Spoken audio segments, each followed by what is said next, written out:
खुलुमबाय बड'लेण्ड रादाब नायगिरि बयनिसिमबो फुंबिलिनि गोजोन हामलायथि बावहरबाय। दिनै 4 मार्च 2025 इं मायथाइनि सानसुनि फान्जामुथियाव थानाय राशिफोरखौ फरायदिनो लाबाय। मेष राशि, देहाखौ मेंसोनाय मोनगोन, खामानि मावनो हायै जागोन, देहाखौ जोथोन लानांगोन। वृष राशि, मोजां खामानियाव आखाइ होनो बोलो मोनगोन, थांखि लानायाव सौहैनो हागोन, गोसोखौ गोरा मोनगोन।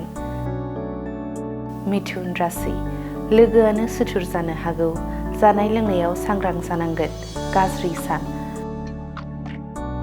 कर्कट राशि, समाजाव मोजां मुं मोनगोन, बिमा बिफानि मान लाखिनो हागोन, साना रंजा बाजाजों बारलांगोन। सिंह राशि, फालांगियाव खहा जासोगोन, रांखावरिनि गोनांथि जानो हागौ, दाहार लानो गोनां जागोन। कन्या राशि, नखराव खुसिनि रादाब फैनो हागौ, जेंनाखौ फोजोबनो हागोन, साना गोजोनै बारलांगोन। तुला राशि, गोजाम लोगोखौ लोगो मोननो हागौ, गोजान लामा दावबायनो खाबु मोनगोन, मोजां सान। वृश्चिक राशि, गोसोखौ उरां फारां मोनगोन, खामानिफोरा आद्रा जानानै थागोन, साना एरैनो बारलांगोन।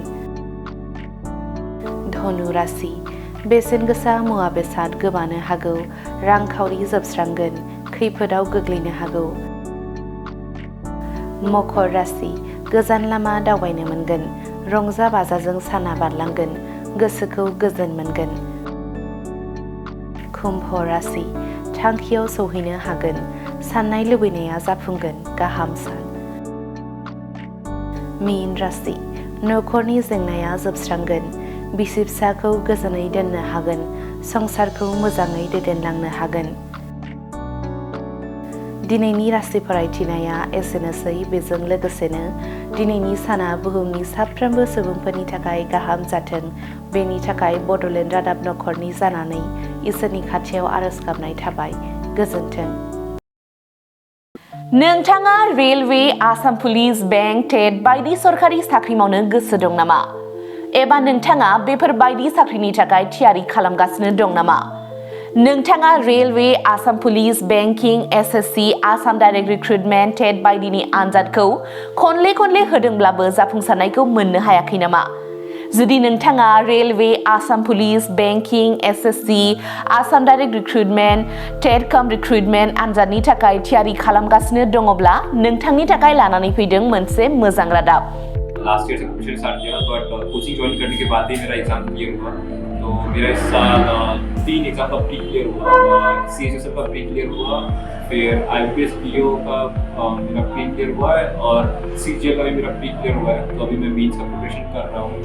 क'क्राझार सहरनि RNB road ward number 6 Sai Baba Mandir एबा एयारटेल अफिसनि साखाथियाव दङ IBT कचिं इनस्टिट्यूटआ।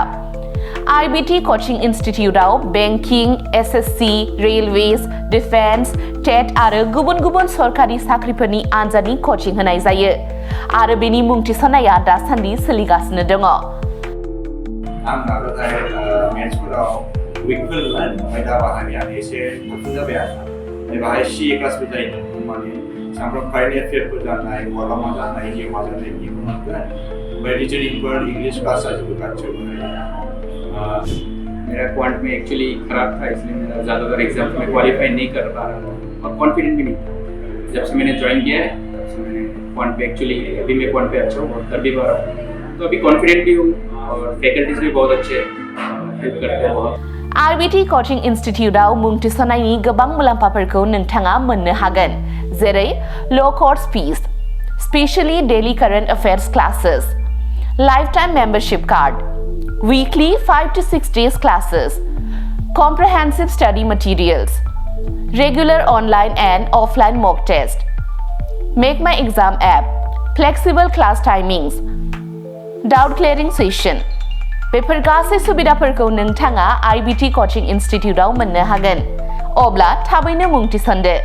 आबुङै मिथिनो थाखाय 9387277188 एबा 9101325849 आव सोलोंनो हागोन।